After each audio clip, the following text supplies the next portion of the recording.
Video 25, Fiber Optic Connector Types, Part 3.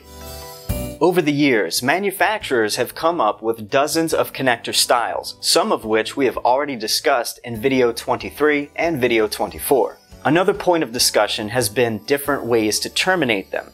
There are still only two main termination solutions, pre-terminated and field terminated. Whichever method you choose, there's always one shared goal, to obtain the lowest signal loss, called insertion loss, or IL, at each connection point.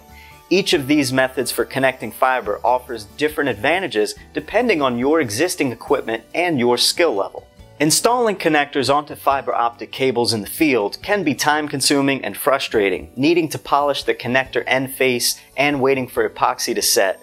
Field installable connectors such as Rapid Connects by Anderson provide a simple and effective solution for field terminations. These connectors have a short stub of fiber already epoxied into the ferrule, which is then polished perfectly. You just cleave a fiber and insert it like a splice. This makes for very easy installations. They are also able to be reused for up to 10 times as well. The insertion loss is typically less than 0.3 decibels, and a return loss of greater than 50 decibels for physical contact, greater than 55 decibels for ultra-physical contact, and greater than 65 decibels for angled physical contact. Their mechanical durability is 500 times, which simply means the number of mating and unmating times allowable before degradation starts to appear. With a tensile strength of greater than 50 Newton, they do a great job.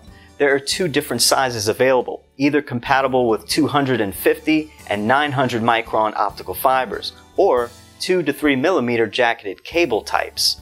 The connectors are also color-coded to meet industry standards. Rapid Connect connectors provide a reliable, high-quality connector end face finish, resulting in lower insertion loss and better end-to-end attenuation.